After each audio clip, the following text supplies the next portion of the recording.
Va poniéndose de pie en reverencia a la palabra de nuestro buen Dios. Libro de Mateo, capítulo 6, verso 25.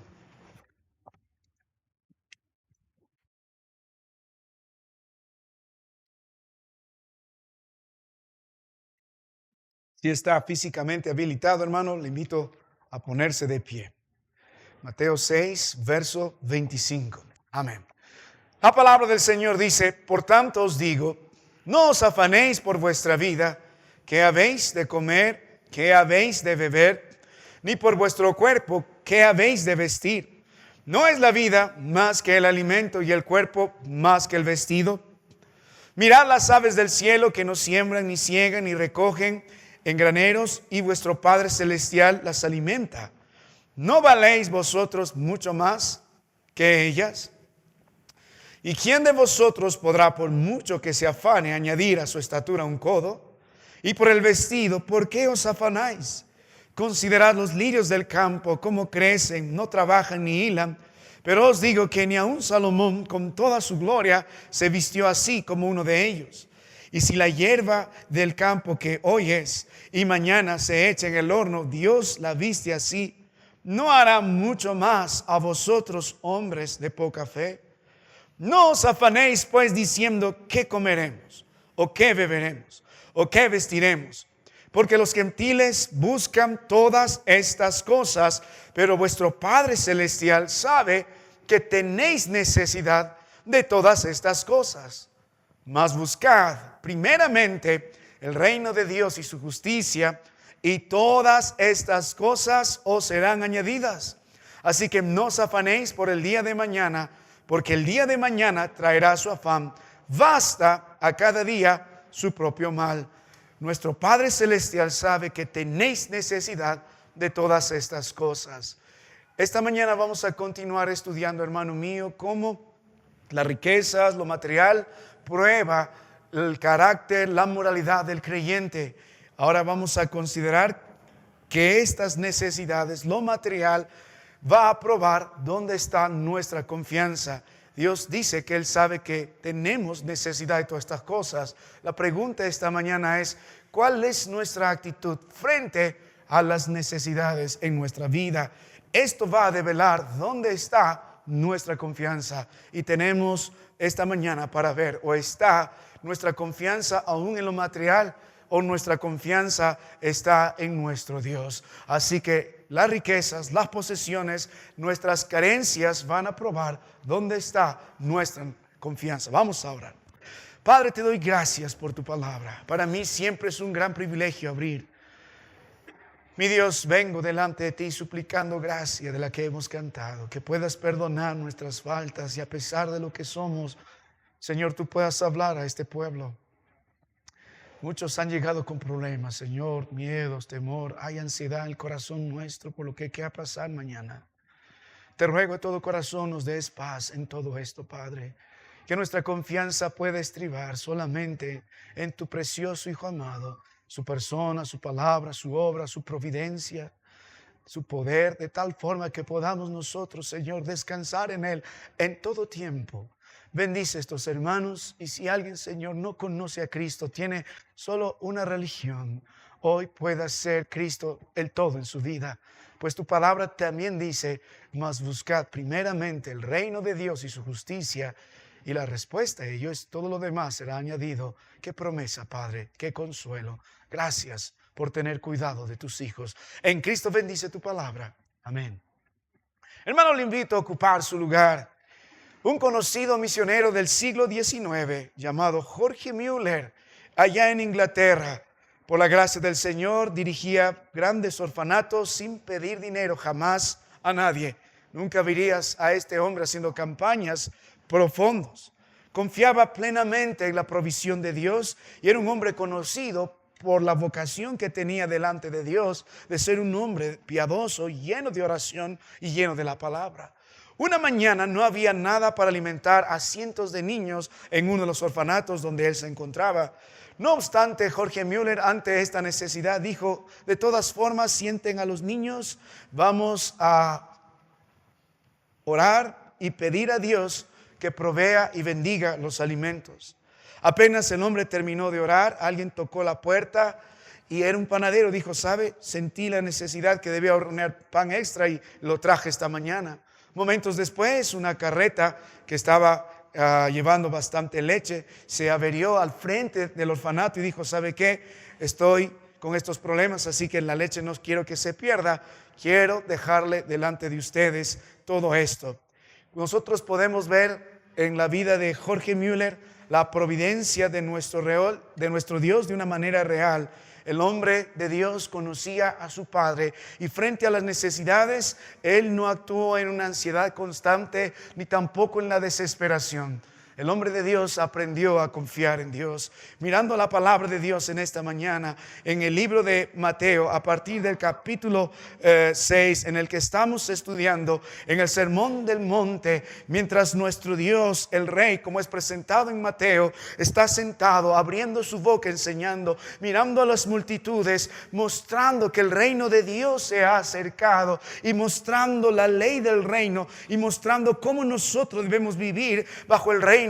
El Mesías está entre nosotros, el Rey está entre nosotros y está estableciendo un reino visible delante de los demás. Llamó a los suyos, está estableciendo su iglesia y ahora tiene que enfrentar esta justicia del reino versus la justicia de los hombres religiosos. Y constantemente a lo largo del libro de Mateo podemos ver cómo los religiosos van a contraatacar, van a tratar de calumniar al Señor, van a levantar sus mandamientos versus los mandamientos de Dios. Por eso el Sermón del Monte es importante, porque no se trata de nosotros, no se trata de fingir. En Mateo 5:40 la palabra de Dios dice, sed pues vosotros perfectos como vuestro Padre que está en los cielos es perfecto. No se trata de intentar, se trata de ser, se trata de nacer de nuevo, se trata de ser parte de Cristo Jesús, se trata de mirar al Señor y vivir de Él y su economía. Por eso se escribe el Sermón del Monte. Y en medio de las grandes enseñanzas de nuestro Dios, de cómo debe ser un ciudadano del reino, de cómo nosotros debemos enfrentar ciertas circunstancias, uno de los temas que Dios siempre ha tocado en cuanto Él estaba en su ministerio en la tierra es sobre las riquezas y lo material. El Señor ha estado poniendo énfasis en el libro de Mateo 6, en el verso 24, al final del verso dice, no podéis servir a Dios y a las riquezas. Cuando usted examina las parábolas del Señor, de las 38 que hay, 16 de ellas tiene que ver con el tema material, con posesiones, con riquezas o con necesidades. Cuando el Señor quiso hablar acerca de su reino, Él siempre trató de mostrarnos nuestra actitud hacia lo material. Cuando volvemos a la palabra de nuestro Dios, de Génesis a Apocalipsis, hay más referencias acerca de nuestra actitud a lo material que el cielo y la tierra. Cuando el Señor quiere evidenciar que uno es verdadero ciudadano del reino, entonces nos muestra cómo éste actúa frente a las riquezas. Él condenó al hombre rico que amontonó tesoros para sí mismo y dijo, ¿qué haré? Porque no tengo dónde poner mis granos. Y Dios dijo, necio, ¿no sabes que esta noche vendrán por tu alma? El Señor nos mostró cuando uno de veras se entregó por completo y dijo, hey Zaqueo, esta tarde o este tiempo ha llegado la salvación a tu casa. Y vemos como Zaqueo, uno de los primeros frutos como creyente, va y dice, yo voy a dar al quien debo el doble y la mitad de mis bienes lo reparto a los pobres.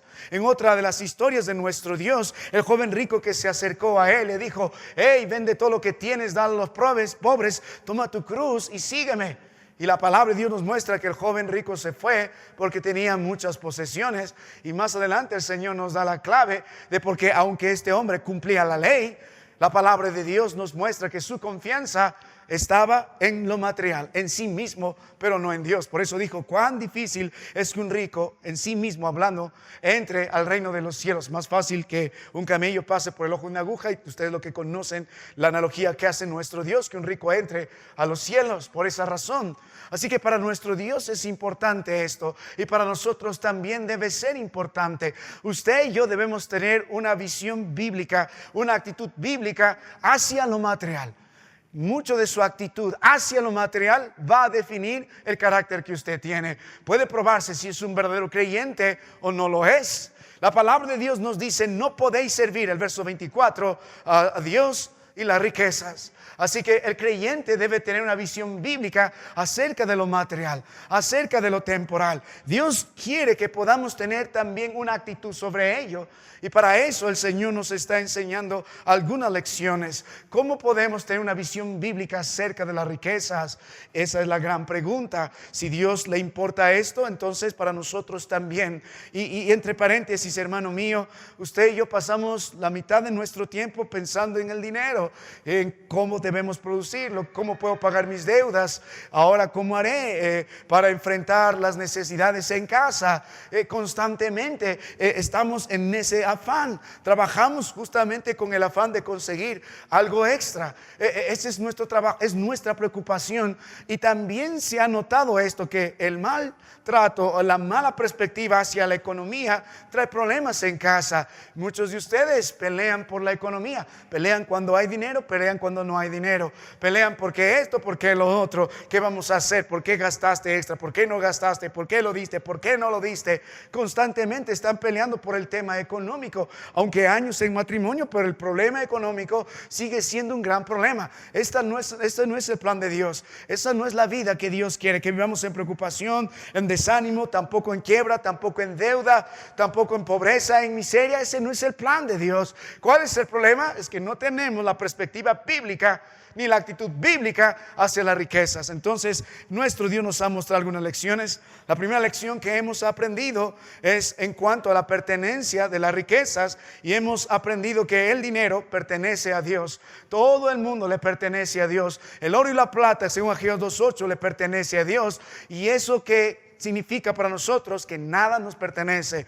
Todo lo que tenemos ha sido por la gracia del Señor.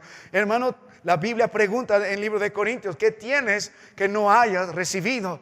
Eso que constituye a nosotros administradores de las cosas del Señor. Uno puede jactar por la casa grande que tiene y que está construyendo, pero debes saber, es por gracia. No es porque lo mereces, es porque Dios quiso darte. Es por gracia. No, pero yo trabajé con mi esfuerzo. Bueno, si el corazón late, si hoy puedes respirar, si hoy has amanecido con vida, es porque Dios lo permitió. Aún el talento que tienes, la profesión que tienes, es porque Dios también te ha otorgado. No tienes nada que no has sido recibido previamente, no hayas recibido previamente. Todo es del Señor.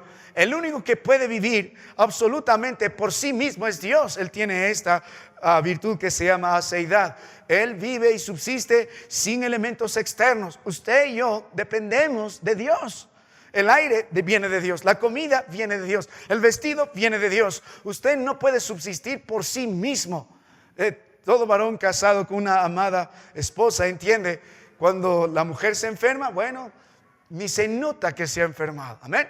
En cambio, el varón se enferma, un pequeño resfriado, le llamamos nosotros gripes de hombre. Y caramba, es un bebito más, un niño más en la casa. Qué frío, que estoy mal, que me voy a morir, no sé qué está pasando. ¿Cuánto tengo de fiebre? 37,5. Ya ves, ya me voy a llévame al hospital. O sea, y para nosotros es un mundo. Somos muy frágiles, podemos mirarlo en esa forma. Todos dependemos de todos. Todos dependemos de ¿qué? Del Señor. Entonces, la primera lección que usted debe aprender, que a Dios le pertenece todo. Y Dios administra todo. Y vamos a dar cuenta de todo lo que Dios nos ha dado un día. Cada sol que tiene va a rendir cuenta al Señor. O lo ha puesto para su gloria y su honra, y lo ha administrado de tal forma que honre al Señor, o lo ha malgastado en sí mismo. Eso nos lleva a la otra lección, no solo a quién le pertenece a Dios, sino en cuanto al dinero, sino en cuanto a la naturaleza del dinero. Dios dice: no podéis servir a Dios y las riquezas. Hemos visto que no es malo tener dinero, no es malo un sol, no es malo 1,000,000 de soles. El problema es qué hacemos con ello. El problema es qué hacemos con ello. Ese no es el problema. Dios quiere que nos gocemos. Desde que puso al varón en el libro de Génesis, le dio riquezas, le dio comodidades. Aún así le pidió que trabajase, pero no lo hizo mendigo. El plan de nuestro Dios en su gracia es que podamos gozar. Pero el punto es cómo administramos lo que Dios nos ha dado como cristianos. Ahora, la otra lección que hemos aprendido es que el Señor también nos prueba a través de las riquezas, no solo la pertenencia de las riquezas, no solamente la naturaleza de las riquezas, sino también la prueba. A través de las riquezas Dios prueba el carácter del creyente. Dios prueba nuestra moralidad delante del Señor. Y hemos visto cómo Dios prueba. El verso 19 al verso 21 del libro de Mateo 6, Dios prueba en primer lugar dónde está nuestro corazón. Porque donde está nuestro tesoro, ahí está nuestro corazón. ¿Dónde está nuestro corazón? O está en la tierra o está en los cielos. ¿Quieres ver dónde está tu corazón? Solo ve dónde inviertes tu dinero, o en la tierra o en los cielos. Y el Señor nos mostró nuestro afán debe ser como creyentes, no amontonar riquezas por el puro placer de hacerlo, no solo buscando el placer que produce lo material, gastando por mi egoísmo, por mi envidia. Eso es hacer tesoro en la tierra. Sigue siendo esclavo del dinero, aunque sea el hombre más millonario. John Rockefeller dijo, uno de los hombres más ricos que ha existido en la última época, dijo: he tenido tantas riquezas, pero ninguna de ellas trajo felicidad a mi alma. El hombre entendía esto, lo tenía todo, pero aún así tenía un gran vacío en su vida. Uno, hermano mío, no aprende a valorar lo que tiene. Usted es rico si tiene al Señor. Según el libro de Efesios, y vamos a estudiar los miércoles Efesios, usted tiene las riquezas de la gracia. Usted tiene las riquezas de Cristo. Gozamos como creyentes las riquezas de las promesas de nuestro Dios, las riquezas de su gloria. Se cuenta, un viejo pastor contó la historia de una hermana que solía asistir a su iglesia, siempre pobre, muy anciana. El día que murió ahí en su cama. Entraron a la pobrecita abandonada, la levantaron y se dieron cuenta que debajo de su colchón había miles y miles de dólares. Ella vivía en tanta austeridad por amontonar un poco más. Se murió, y ¿qué pasó con toda la plata? ¿Sirvió todo lo que hizo? A veces nuestra condición es así: mendigamos, vivimos en pobreza, nos desanimamos, nos frustramos, sabiendo que nuestro Padre ofrece riquezas de su gracia, riquezas de Cristo, riquezas de su gloria, que promete suplir todas nuestras necesidades conforme a sus riquezas en gloria en Cristo Jesús. Entonces el punto no es la necesidad, el punto no es la carencia, el punto es nuestra mala actitud. Y como vamos a ver más adelante, el punto es nuestra poca fe. Ese es el problema. Así que volviendo a la palabra de Dios, nuestros tesoros no están en la tierra, sino en el cielo. Cada vez que invertimos en la predicación de la palabra de nuestro Dios, como lo queremos hacer ahora con los amados hermanos en el Callao, estamos poniendo nuestra mira en los cielos. Nuestro tesoro está en los cielos. Las ganancias injustas nos permiten tener almas. Estos temas materiales que invertimos en la predicación de las Escrituras, hermano mío, vale la pena. Un grupo de personas vieron lo mismo en nuestra iglesia y nos ayudaron en lo material, porque saben que en este lugar vamos a predicar la palabra de Dios. Muchos volverán al Señor. Enviaremos a otros a predicar las Escrituras y el Evangelio de nuestro Dios. Ahora, volviendo al libro de Mateo 6, del 22 al verso 23, no solo lo material prueba dónde está nuestro corazón, sino también prueba nuestra visión. Y según la palabra de Dios, también tenemos solo dos tipos de visión. Esto es lo que me encanta del Sermón del Monte. No hay término medio. No hay término. Lo que es término medio delante de Dios, según Apocalipsis 3, le produce náuseas, o frío o caliente, o salvo o condenado, o sean de estrecha o sean de espaciosa, o fruto bueno o fruto malo, o es el Señor o no es su Señor, o el tesoro en la tierra o el tesoro en el cielo. Aquí también, o una visión buena o una visión maligna. La palabra de Dios nos mostró que la lámpara del cuerpo es el ojo. Así que si tu ojo es bueno, todo tu cuerpo estará lleno de luz.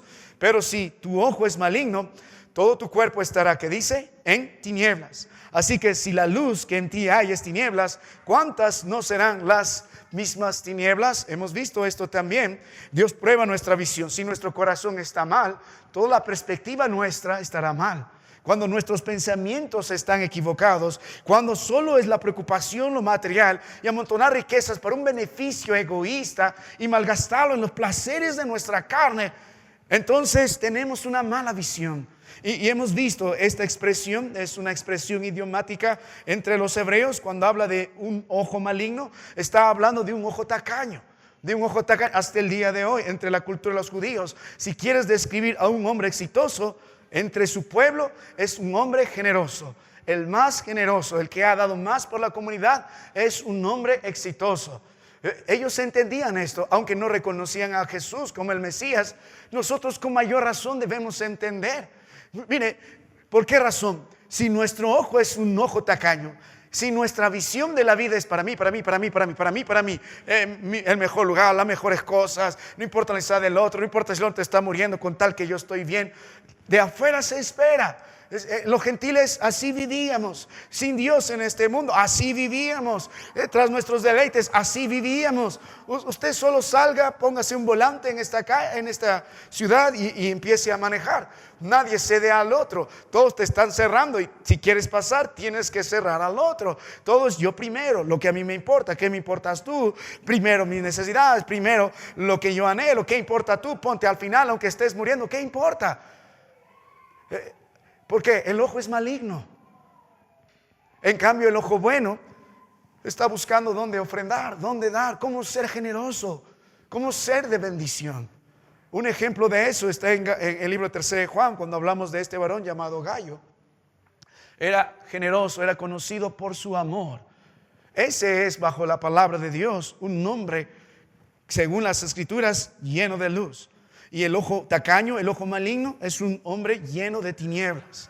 Ahora, volviendo a la palabra de Dios en el versículo 24, Dios no solo prueba dónde está nuestro corazón o nuestro tesoro, en la tierra o en el cielo, si nuestra visión es buena o es mala, sino también va a probar nuestra lealtad.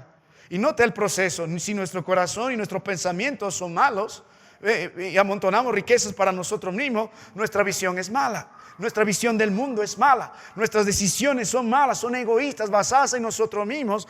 Por lo tanto, nuestra lealtad evidencia que no está en el Señor, sino evidencia que todavía está a las riquezas. La palabra riquezas del verso 24 hace referencia a las riquezas como Dios. Se puede ver en el idioma que se escribió, se llama Mamón. A este personaje se le veneraba. El problema no son las riquezas, el problema cuando se constituyen en Dios. El problema es cuando toman el lugar de Dios, cuando se sientan en el trono de nuestro corazón. Ese es el problema. Entonces también nuestra actitud a las riquezas evidencia nuestra lealtad, o es a Dios o es a las riquezas, o es Dios nuestro Dios, o las riquezas se enseñorean entre nosotros. Y Dios nos mostró que nadie puede servir a dos señores, es imposible. ¿Por qué? Porque va a aborrecer uno y amar al otro, o estimar al uno y menospreciar al otro. Es exclusiva la adoración al Señor. Dios no comparte su adoración, no comparte nuestra veneración y su servicio hacia Él, no lo comparte, es exclusivo. Y también es imposible servir a dos señores. Así que o nuestro Dios es Dios, o nuestro Dios son las riquezas, o nuestro afán diario es servir. Quiero ser, ¿qué haré? Porque no tengo, ¿qué haré? Porque no tengo. O puedo descansar al Señor y todo lo que tengo es para la gloria y honra de Dios. El dinero, el trabajo no debe ser el fin. La economía nada más es un medio para el fin. ¿Y cuál es el fin? Para vivir para la gloria y honra de nuestro Dios. Ese es el punto. Cuando nosotros ponemos el dinero como la meta, ya me siento realizado porque tengo, es un problema. Sigue siendo esclavo del dinero. Aunque usted puede predicar libertad financiera, sigue siendo esclavo del dinero cada vez que busca el placer que produce el tener más dinero. Sigue siendo esclavo del dinero, porque una vez que tenga, nunca va a ser suficiente. Siempre va a querer tener más. Y Dios dice: no puedes servir a Dios y a las riquezas. Un día Dios dirá: anda, vende todo lo que tienes, una cosa te falta y toma tu cruz y sigue. Podría vivir de esa forma. El punto es que el Señor dice: o me sirves o sirven las riquezas.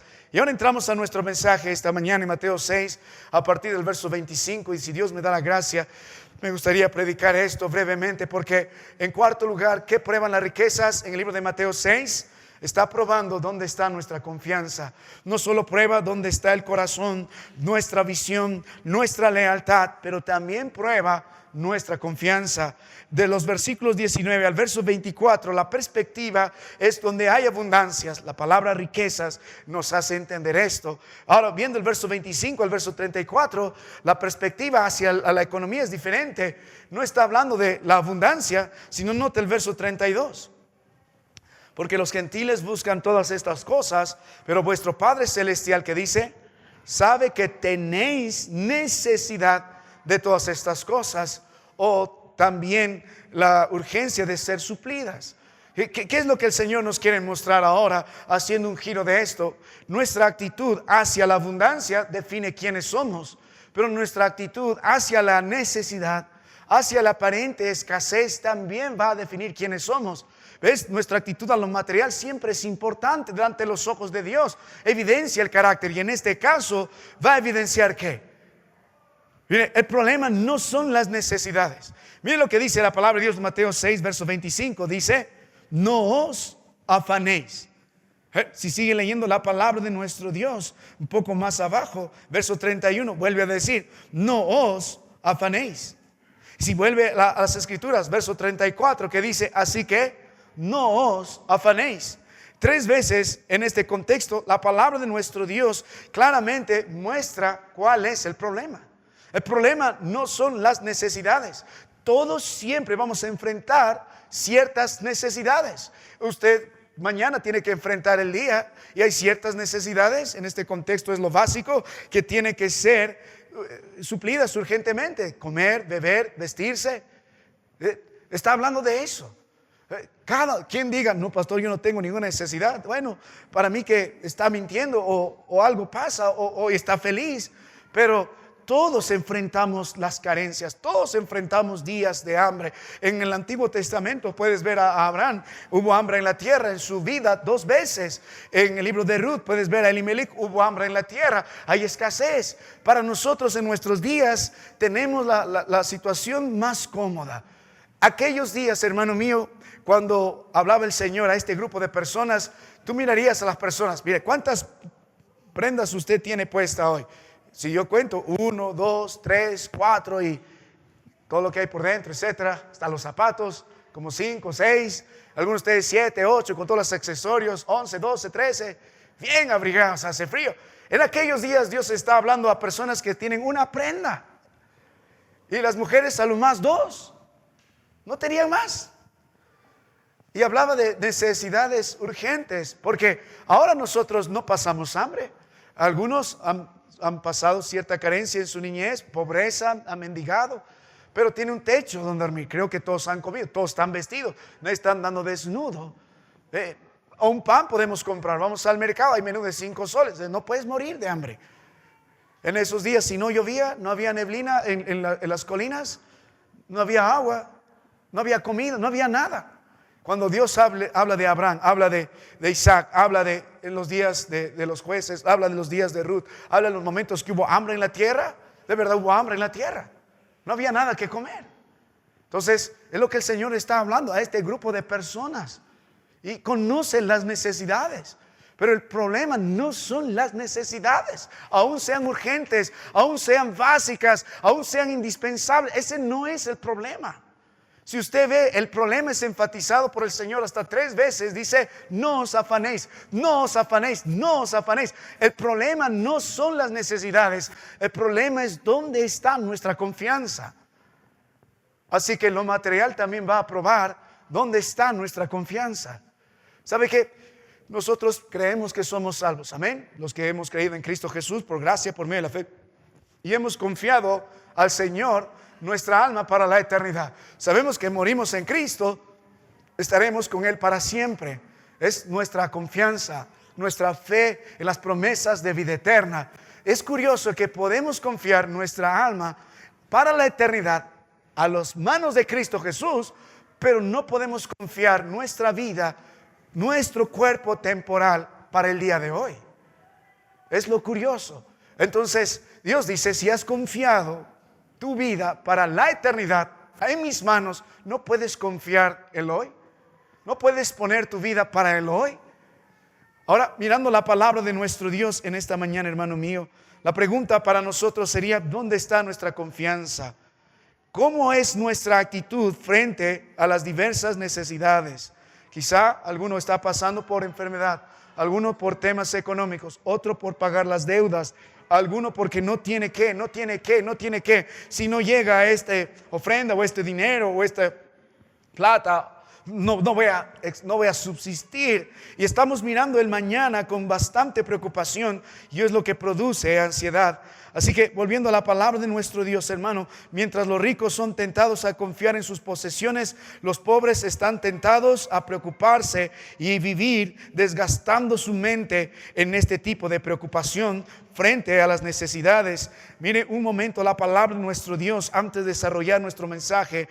La palabra de Dios nos anima. El Salmo 62, verso 10 dice: si se aumentan las riquezas, no pongas el corazón en ellas. El que tiene lo suficiente y tiene extra, tiene la tendencia de poner la confianza en ellas. Más bien, el que no tiene la tendencia a vivir en un constante afán. Mire 1 Timoteo 6, verso 17 dice: a los ricos de este siglo manda que no sean altivos ni pongan la esperanza en las riquezas, las cuales son inciertas, sino en el Dios vivo, que nos da todas las cosas en abundancia para que las disfrutemos. Mire el libro de Filipenses 4, el libro por excelencia. ¿Quiere aprender a gozarse en todo tiempo? El libro de Filipenses nos enseña cómo tener una iglesia gozosa en medio de la aflicción. Y en Filipenses 4, a partir del verso 11 al verso 13, voy a leer ciertas partes por razón del tiempo. El apóstol empieza diciendo: he aprendido a contentarme cualquiera sea mi situación. Vamos a poner sus puntos suspensivos, pero sigue leyendo. El verso 14 dice: todo lo he aprendido en Cristo que me fortalece. Todo lo puedo en Cristo que me fortalece. No importa si tengo abundancia o tengo escasez, estoy contento, estoy feliz, tengo paz, tengo gozo. ¿Por qué? Porque ahí sí aplica: todo lo puedo en Cristo que me fortalece. Me he aprendido a fortalecer, no importa cualquier sea la circunstancia. 1 Timoteo 6, verso 8, el consuelo del Señor dice: así que teniendo sustento y abrigo, estemos tristes con eso, frustrados con esto, estemos contentos con eso.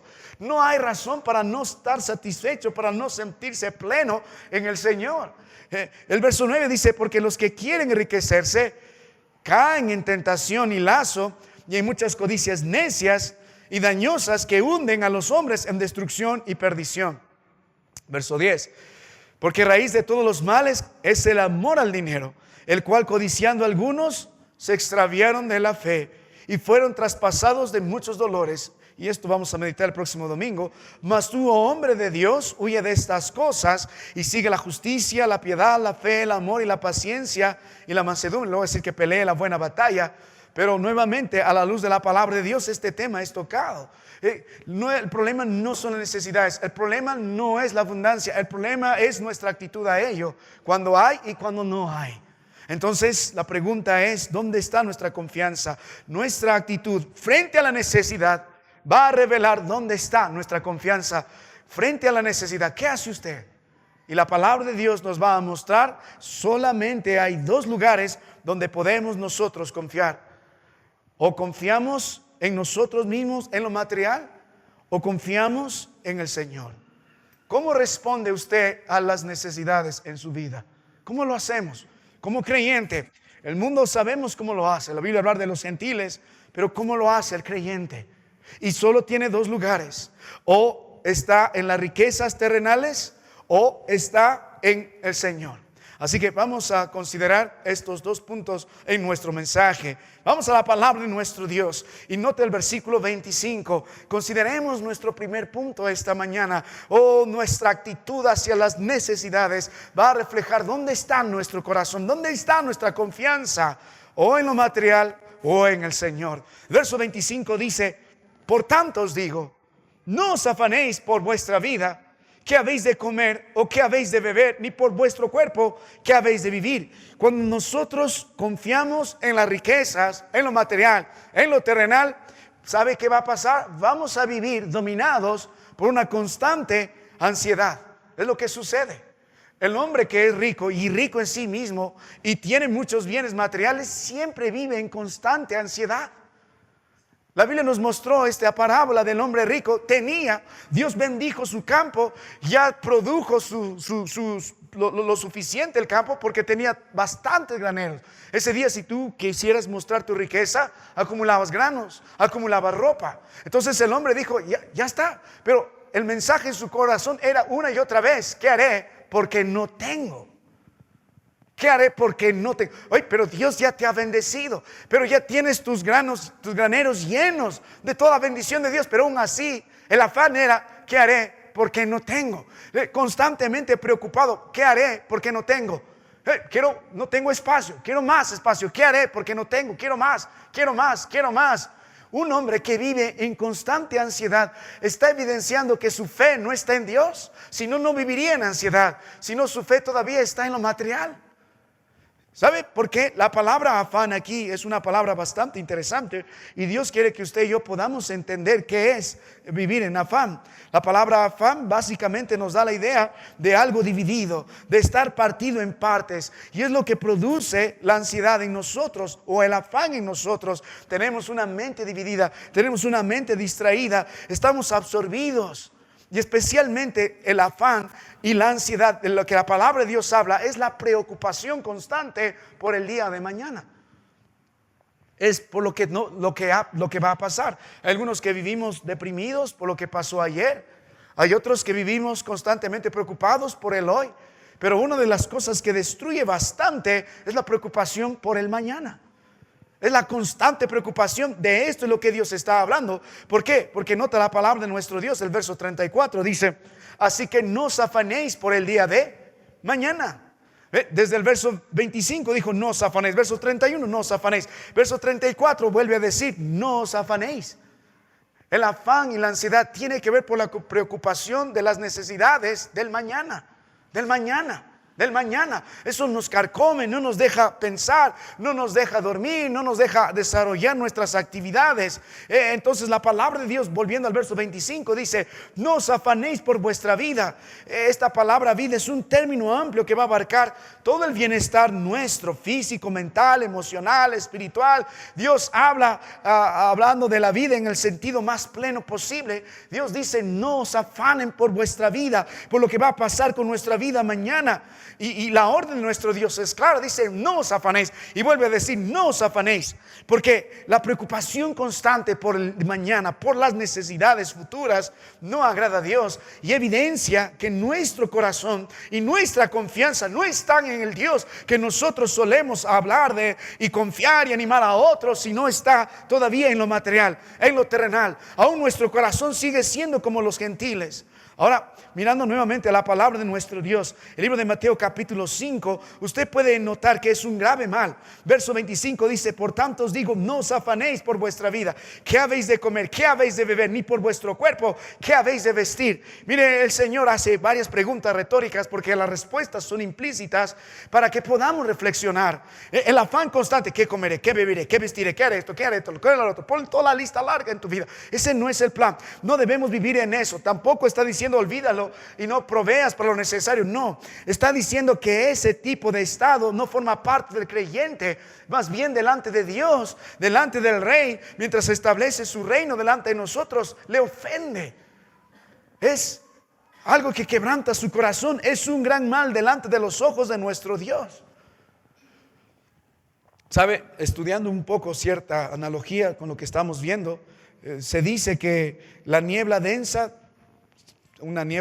nosotros manejando por ciertos lugares como Ticlio, o a veces pasando el túnel de Carpis yendo a Tingomaría, a veces la niebla se extiende hasta kilómetros, media hora tratando de ir bien despacio. Pero se dice que una niebla densa de 30 metros de profundidad o de largo y lo suficientemente extensa para cubrir 7 cuadras de una ciudad, se compone de menos de un vaso de agua.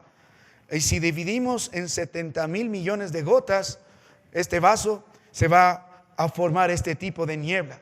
En forma correcta, unos pocos galones de agua van a poder paralizar toda nuestra ciudad. El afán y la ansiedad es lo mismo. Esta sustancia de preocupación es casi siempre pequeña en comparación del tamaño de todo el afán que está en nuestras mentes. La preocupación una y otra vez extiende el problema, agranda el problema. Y esa no es la forma de enfrentar las necesidades. Le pregunto: afanándose, preocupándose, deprimiéndose, poniéndose ansioso, ¿se va a arreglar el asunto? Más bien crece. Imaginamos cosas que ni siquiera aún van a pasar. El libro de Filipenses 4, el verso 6, el Señor dijo a través del apóstol Pablo: por nada estéis afanosos, Pero Señor, esto puede ser justificado. Sí, preocupa. ¿Quién no? No hay la rienda. Estoy enfermo, no sé qué pasa conmigo. Pero aún así Dios dice, por nada estéis afanosos, si no sean conocidas vuestras peticiones delante de Dios. Mire, el libro de 1 Pedro capítulo 5, verso 7, el Señor dice, echando toda vuestra ansiedad sobre Él. ¿Por qué? Él tiene cuidado de vosotros. Entonces, nuestro afán constante, nuestra ansiedad evidencia que nuestra confianza no está en el Señor aún. No descansa. Si usted descansaría en el Señor, no viviría en un estado constante de afán, de preocupación, de ansiedad por las necesidades futuras.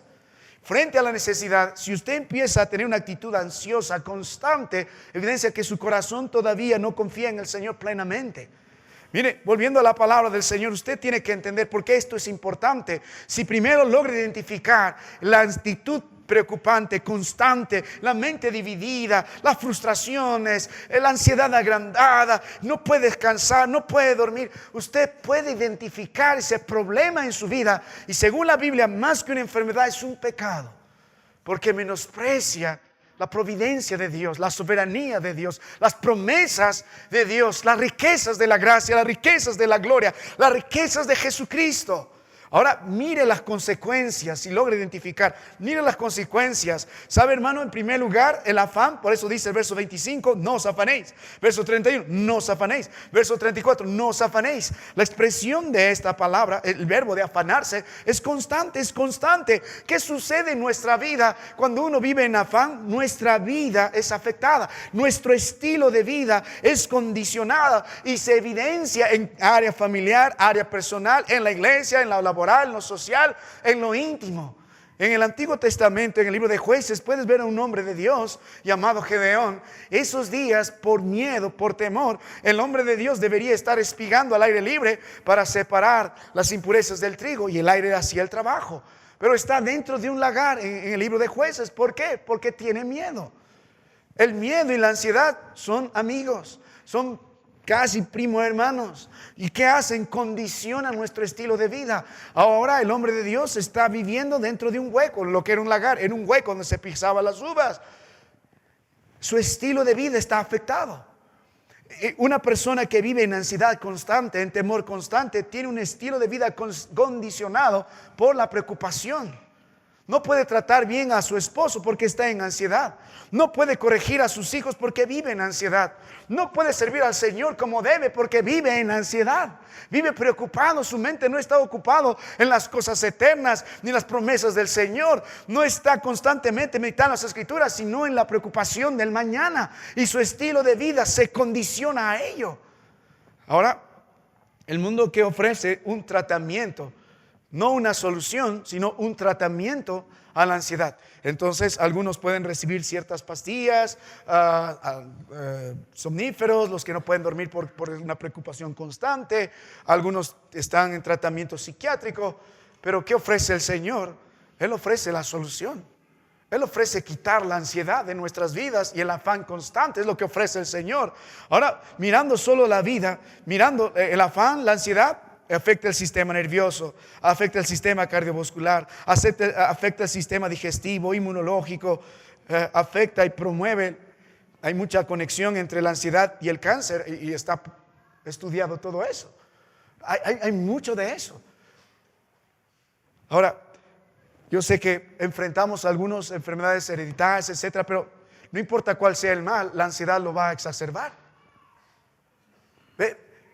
No solamente, hermano mío, condiciona nuestro estilo de vida, sino que los efectos de la ansiedad son trágicos, son terribles. ¿Por qué? Porque hace que perdamos también nuestra comunión con Dios. No solo afecta nuestro estilo de vida, sino perdemos también la comunión con Dios. El apóstol nos dijo, he aprendido a contentarme, y en el libro de Filipenses 4, a partir del verso 11 en adelante, he aprendido a contentarme cualquiera sea mi situación. Sé vivir humildemente y sé tener abundancia en todo, y por todo estoy enseñado, así para estar saciado como para tener hambre, así para tener abundancia como para hacer necesidad. ¿Y cómo está describiendo esta actitud de gozo el apóstol Pablo? Él está probablemente encadenado de manos y pies, probablemente no ha comido en días, está en lo profundo de una cárcel romana, está en un hueco oscuro, probablemente la barba le ha crecido, el cabello también le ha crecido, no se baña en días, le duelen las manos, le duelen los pies, le duele la espalda, le duele la cabeza, es un preso más, ha sido maltratado tantas veces,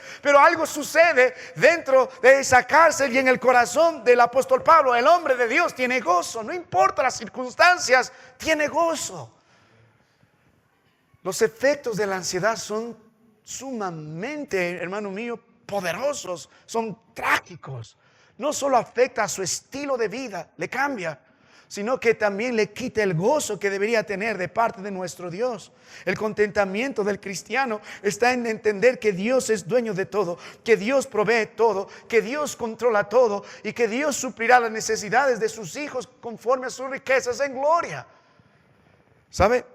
Otro de los efectos trágicos de la ansiedad, el libro de Mateo capítulo 13, verso 20 al verso 22, ahoga la palabra de Dios. Y el que es sembrado en pedregales, este es el que oye la palabra y al momento recibe con gozo, pero no tiene raíz en sí, sino que desde corta duración, pues al venir la aflicción o la persecución por causa de la palabra, luego tropieza.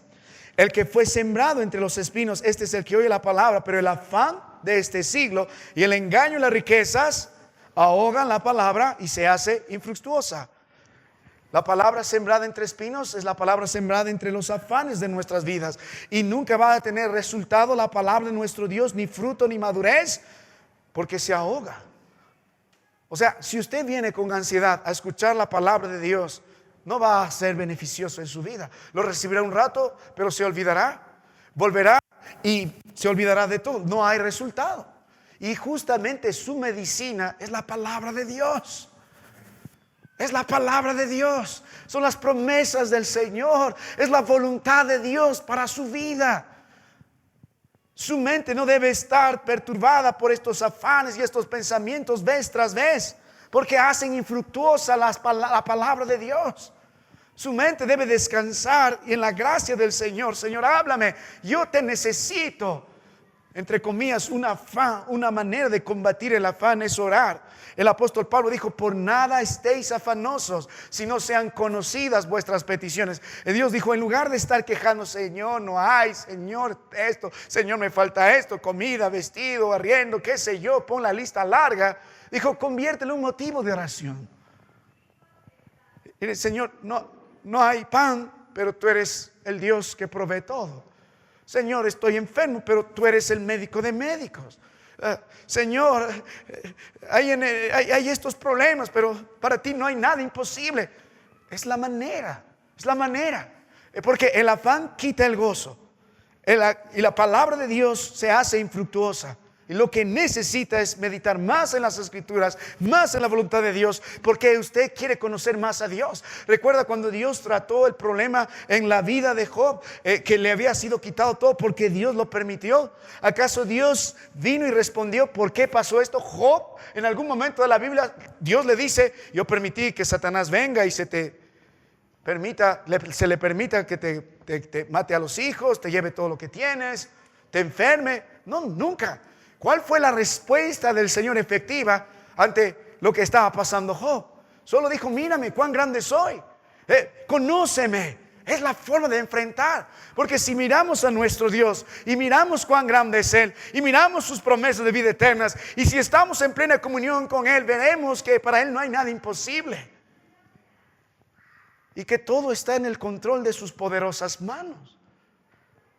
El afán tiene que irse.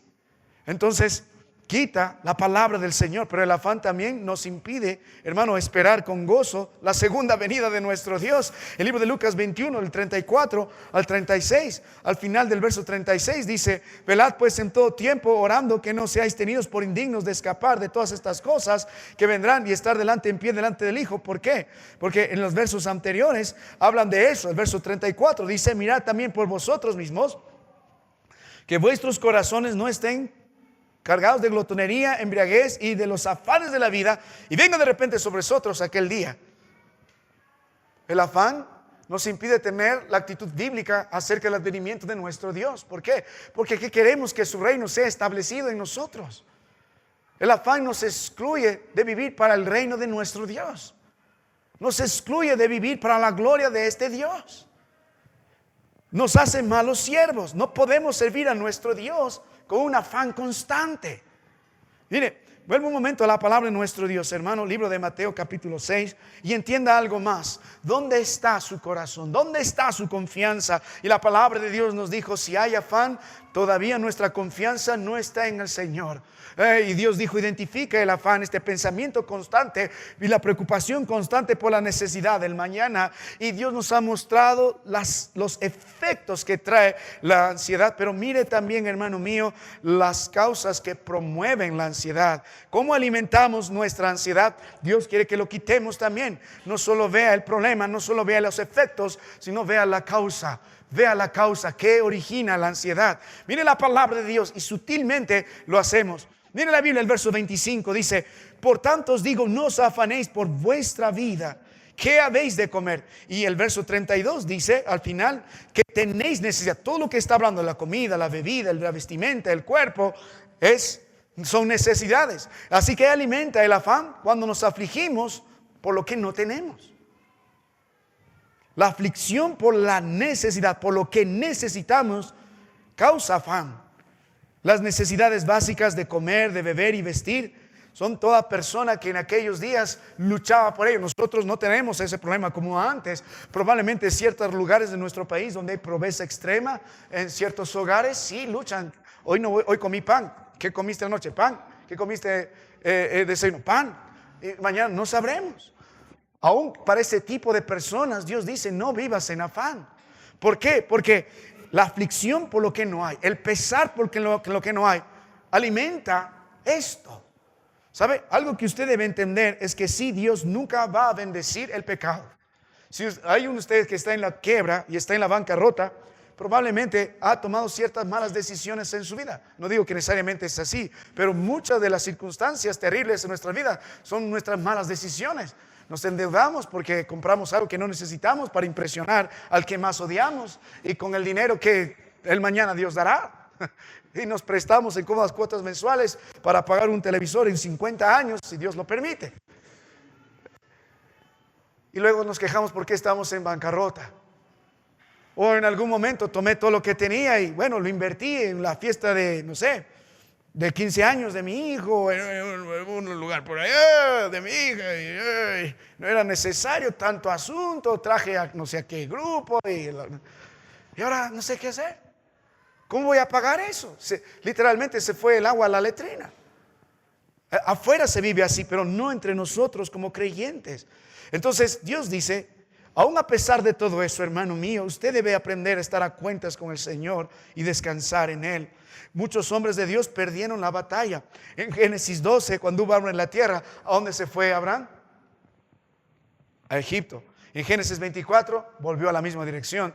Isaac, años después, hubo hambre en la tierra, ¿dónde se fue? A la misma dirección.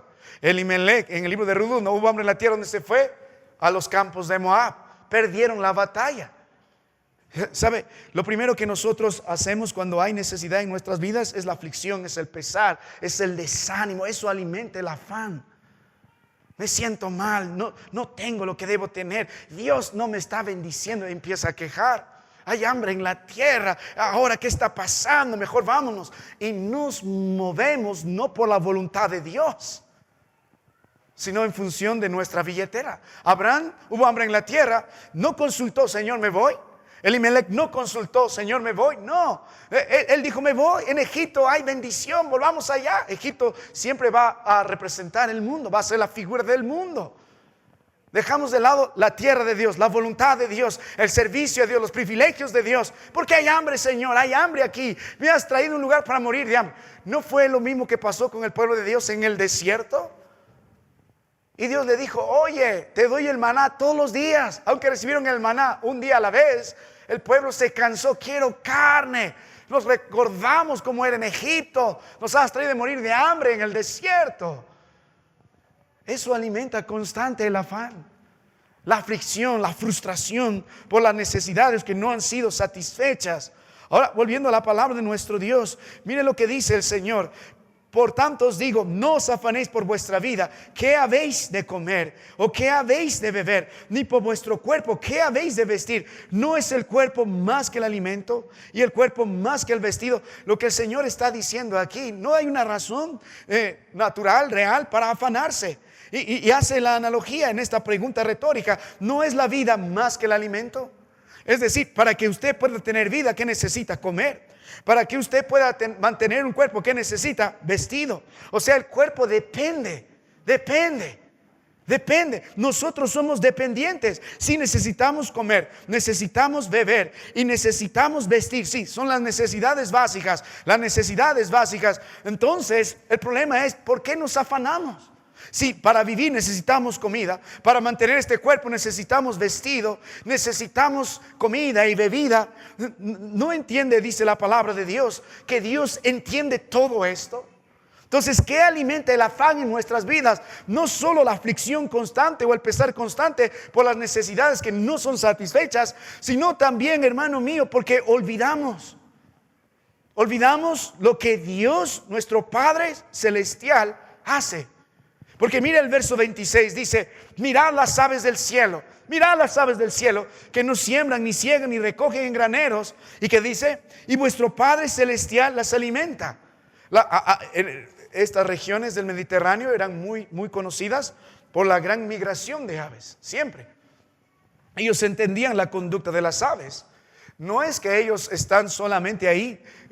Muchas de las aves tienen que buscarse su alimento. El colibrí está volando casi todo el tiempo, buscando el néctar de las plantas, de las flores.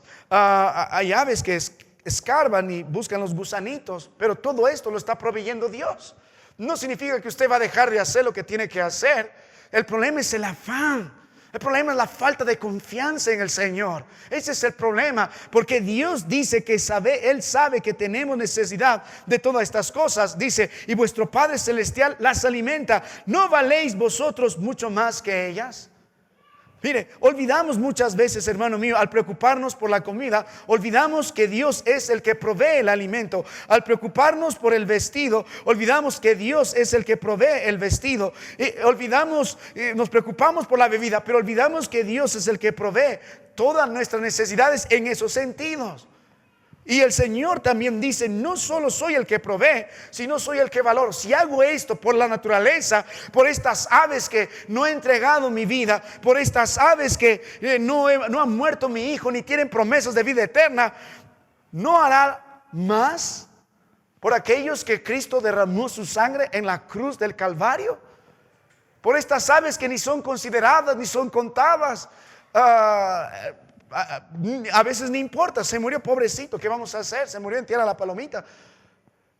Pero el Señor dice, ustedes valen más. Si yo hago eso por ellos, ¿no haré algo más por vosotros? Mira el verso 27. ¿Y quién de vosotros podrá, por mucho que se afane, añadir a su estatura un codo? Si lo tratamos de ver en el contexto que se está escribiendo la palabra de nuestro Dios, no es tanto la idea de crecer, sino la idea en esto es de vivir más. Es una ilustración bastante interesante porque tiene que ver con la esperanza de vida. Mire, una de las cosas que la gente se preocupa bastante no solo es que comer, y nos gusta comer, amén. Nuestra preocupación no es, a ver si comeré esto, no, más bien, ¿qué voy a comer? Entramos al patio de comida de los grandes moles y decimos, a ver, ¿qué voy a comer? Y el problema es, ¿hasta cuándo vas a comer? Ese es el problema. El problema no es eso, sino también la preocupación constante en el cuerpo. Tratamos de cuidarnos, hacemos las dietas, tenemos una vida física, hacemos lo que hacemos, recibimos medicinas, pero aquí hay una noticia, hermano. Dice, ¿quién de vosotros, en el verso que hemos leído, verso 27, ¿y quién de vosotros podrá, por mucho que se afane, añadir a su estatura un codo? ¿Quién podrá prolongar su vida? Nadie. No estoy diciendo que no se cuide, no se guarde, sean responsables. Amén, gloria al Señor. Pero vas a morir el día que Dios diga que vas a morir. Se acabó. Dios nos dio la vida y Dios también la va a tomar. Aunque busques un elixir mágico, aunque te vayas al país más longevo y busques los secretos de los japoneses, cómo vivir más de 100 años, igual vas a morir. No importa. Por mucho que te afanes, vas a morir el día que Dios quiere que mueras. La pandemia mostró mucho eso en nuestros días. No todos murieron de ancianos, murieron jóvenes, murieron personas fuertes, personas débiles, todos murieron. El punto no es el afán, el punto es que olvidamos que Dios está en control de todo esto. Está en control de nuestro alimento, de nuestra bebida, en control de nuestra vestimenta, en control de nuestro cuerpo, en control también de los años de vida que nos ha dado en la tierra. Y por lo tanto, la palabra de Dios dice en las Escrituras, el verso 28, y por el vestido, ¿por qué os afanáis? Considerad los lirios del campo, cómo crecen, no trabajan ni hilan, pero os digo que ni aun Salomón con toda su gloria se vistió como uno de ellos. Nos encanta vestirnos bien. Compramos antes, no podía, ahora compro cosas de marca, y algunos se exageran, y Dios dice, ten cuidado con eso de ser ostentoso. Pero el Señor dice, ni Salomón se vistió con toda su gloria como uno de ellos. Y la Biblia dice, y si la hierba del campo que os seis y mañana se echa en el horno, Dios la viste así. No era muchos de vosotros, hombres de poca fe. Hablan de los hornos de panes de esos días, y todos necesitan, el horno debe ser alimentado con material, y normalmente este tipo de flores, de este tipo de plantas. Dijo, son tan hermosas, pero van al horno, se quemaron. Las has visto tan hermosas, aunque van al horno. ¿No haremos con vosotros mucho más? Mire la palabra de Dios, el versículo 30, dice 30 al final. No hará con vosotros muchos, dice, no hará mucho más a vosotros. Ya vamos a terminar, y dice, hombres, ¿qué dice? De poca fe. Entonces, ¿cuál es el problema en nuestra vida? ¿Por qué alimentamos el afán? ¿Por la frustración de las necesidades que no se satisfacen? ¿Por qué alimentamos el afán? Porque olvidamos que Dios es el que provee, el que controla, es el Señor que valora a los suyos. Porque olvidamos la providencia de nuestro Dios. ¿Y qué evidencia esto? La incredulidad. Por eso el verso 30 dice, hombres de poca fe. Hombres de poca fe. Es significativo, hermano, que esta expresión hombres de poca fe se usa en promedio 5 veces en los evangelios, 3 de esos en el libro de Mateo, 1 en el libro de Lucas, y todas tienen que ver con los temas materiales, con los temas personales, con lo que Dios no puede proveer. En Mateo 8:28 dice, y les dijo, ¿por qué teméis, hombres de poca fe? Entonces levantado reprendió a los vientos, me preocupo por mi vida, voy a morir, Señor. Y dijo, hombres de poca fe, ¿por qué te preocupas por eso? En Mateo 14, el verso 31, cuando Pedro se está hundiendo y luchando por su vida, Dios le dijo, hombre de poca fe, ¿por qué dudaste? Y lo salva. En Mateo 16:8, Jesús también dijo, ¿por qué pensáis dentro de vosotros, hombres de poca fe, que no tenéis pan? Cuando dijo, supla necesidades de estos que están con nosotros. En Mateo 12:28 dijo, así y así viste Dios la hierba que hoy está en el campo y mañana es echada al horno. ¿Cuánto más a vosotros de hombres de poca fe? ¿Quiere ver su fe? Vea su fe frente a las necesidades. Cuando Dios usa la expresión hombre de poca fe, lo hace en nuestra mala actitud, en nuestra incredulidad delante a las necesidades personales, materiales, de bebida, de comida, de vida, etc. Así que, volviendo a la palabra de nuestro Dios, hermano, si usted puede mirar esta preciosa mañana, ¿qué es lo que está causando gran ansiedad en su vida? Usted podrá meditar en la gran verdad. Nuestro Dios se preocupa por nosotros. Si hemos entregado nuestra vida a Dios para la eternidad, podemos entregar nuestra vida para el hoy. Entonces, esta mañana puede ver dónde está su confianza, o en lo material o en el Señor. Y Dios nos dijo, si está en lo material, es porque hay bastante ansiedad. Y el Señor nos enseñó a identificar la ansiedad, nos mostró los efectos de la ansiedad y nos enseña qué causa la ansiedad. La frustración por lo que no hay. Nos olvidamos que Dios está en control de todo, Él provee todo, de Él es la vida, estamos en sus manos, valemos bastante por la sangre preciosa de su Hijo. ¿Y qué alimenta la ansiedad? La incredulidad. Hombres de poca fe. Y hermanos, siendo honestos, usted debería reconocer que somos hombres de poca fe. Porque ¿qué decimos? ¿Qué comeremos? ¿Qué veremos? ¿Qué vestiremos? ¿Qué haremos? ¿Qué pasará? Los gentiles buscan todas estas cosas. Pero vuestro Padre Celestial sabe que tenéis necesidad de todas estas cosas. El problema es que no le creemos a Él. No estoy diciendo que no trabaje. El ave tiene que trabajar por lo que tiene que hacer. Las plantas tienen que absorber la savia a través de sus raíces de la tierra. Pero no puede confiar en el Señor. Haremos lo que haremos, pero vamos a confiar en el Señor. Vamos a confiar en el Señor. El punto es el afán. En la noche, si Dios me da la gracia, vamos a terminar meditando en vencer el afán y la ansiedad al aprender a poner nuestra confianza en el Señor. Así que venga esta noche si Dios lo permite. pero medite, hermano. Cristo dijo en Mateo 11:28, venid a mí los que estáis cargados y trabajados, que yo os haré descansar. Vamos a llevar el yugo del Señor porque su yugo es fácil y aligera su carga. Esté contento a pesar de todo. Esté contento. Vamos a orar un momento, hermanos. Luego cantaremos para irnos. Vamos a orar. Padre, te doy gracias por tu palabra esta mañana. Debemos reconocer el gran mal en nuestras vidas. Te ofende, Padre. Ofende tu providencia, tus promesas, tu presencia entre nosotros. El himno dice, ¿cómo podré estar triste? ¿Cómo? Es una gran pregunta. ¿Cómo podré estar triste? Mirando todo lo que haces, Señor, en la naturaleza, por los animales, por las plantas. Con mayor razón lo harás, Padre, por los hijos tuyos. Quita la incredulidad de nuestras vidas, Padre. Enséñanos a descansar en tu voluntad, en tu plan. Yo oro por aquellos que están enfrentando serias necesidades en su vida. Problemas de salud, problemas económicos, preocupaciones, aún, Padre, por muchas causas. Pero te ruego que tengas misericordia de cada uno de ellos. Si alguien no es cristiano, Padre, pueda mirar al Señor.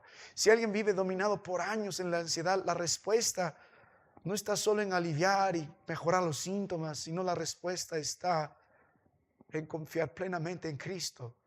Él es el Señor, Él es el Salvador. Su reino se ha acercado. Y nos vas a enseñar a buscar primeramente el reino de Dios, su justicia y la promesa. Todas estas cosas serán añadidas. Bendice a este pueblo, Padre. Si hay alguien cargado y trabajado, hoy pueda descansar en Cristo Jesús. Puede dejar su carga pesada, sus trabajos arduos en las manos de aquel que ha pagado el precio. En las manos de aquel que tiene el dueño del oro y la plata. En las manos de aquel que es el doctor de doctores, en las manos de aquel que ha establecido tiempo de nacer, tiempo de morir, en las manos de aquel que nos ha dado vida eterna en Cristo Jesús. Ayúdanos a tener el gozo del apóstol Pablo. He aprendido a contentarme, cualquiera sea mi situación. Gracias, Padre. Perdónanos por ser hombres de poca fe. Bendice tu palabra. Y si alguien no conoce a Cristo, hoy pueda creer en Él y pueda ser salvo. Ven a Él, recíbele. En Cristo te ruego. Amén. Hermanos, nos ponemos de pie.